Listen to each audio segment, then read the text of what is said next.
Hello friends मु गुणाराम आपण मानक स्वागत करुच्ची। आज आपण मानक पई एक छोट वीडियो आपण थंबनेल रे जहाँ देखिक आसी आमे सेटा देखिबा और जानिबा। आपण निश्चय देखि पारथिबे एबे वर्तमान फूलकोबी कटा होची आ फूलकोबी कटा हो सारा पर आलू काटिबो आ मसूरी डाली देकी रोसई जिनसटा को आमे देखिबो।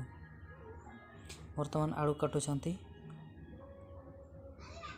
एटा गोटे बेलारे रखिकी काटिकी रखिछु।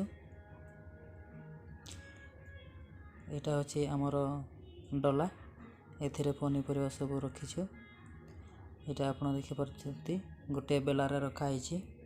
वर्तमान प्याज काटुछु, बेसी प्याज नहे दुईटा प्याज तापरे लंका दुईटा सेथिरे काटिकी रखिलु।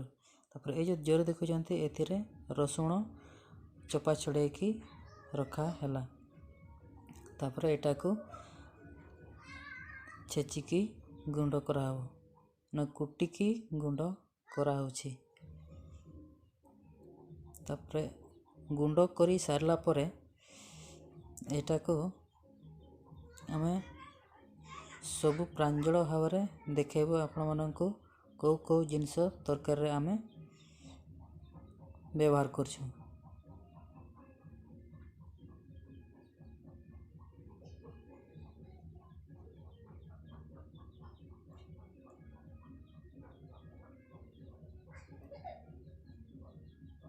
एटा आपण देखि परछंती सेपटे आलू तापरे फूलकोबी तापरे कटा हितबा प्याज और लंका आ एडा होची रसुण जोटा कि आपण देखिथिले पनखीरे कुटुथिले। वर्तमान आपण एटा देखि परथिबे डाली भी एथिरे आपण देखि परछंती। डाली भी पूरा साइती की रखा हैची ए सब तरकारी करिवो।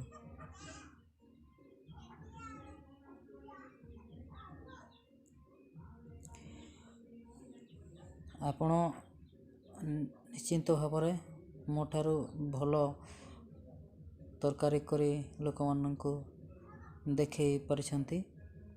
आ मु जेतिकी आकार रे रोसई करी आपनको देखौछि सेति पई मु दुखित काहेकि मोठारू आपण बेसी भल रोसई करी परंती आ दर्शक माननको भी देखैछंती। वर्तमान आमे कढ़ा बसैलु तापरे तेल देलु। तेल केते गरम होला बोली आमे अल्प किछि लुण देउ। आमे एथे जानलु जे तेल पूरा गरम हो जायछि। वर्तमान प्याज आउ कटा हेथिबा लंका को आमे देलु। तापरे किछि समय ताको घांटीबा तापरे रसुण सेथिरे देबा।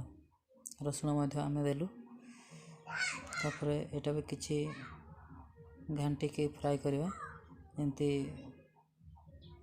फ्राई हे जथिबो। वर्तमान देखुथिबे कटा हेथिबा फूलकोबी आ आलू एथिरे आमे देलु। तापरे एटा को घांटीबा तापरे सेथिरे डाली मध्ये देलु। डाली को भी धोई सफा करे आगरो रेडी कर रखितलु।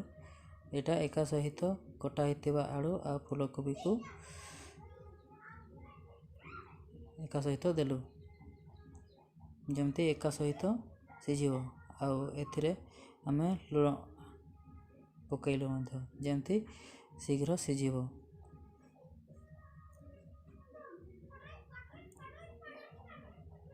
तापरे एटा को हळदी आ जीरा गुंड आमे देलु। आपण निश्चय देखि परथिबे केते बढ़िया देखा जाउछि।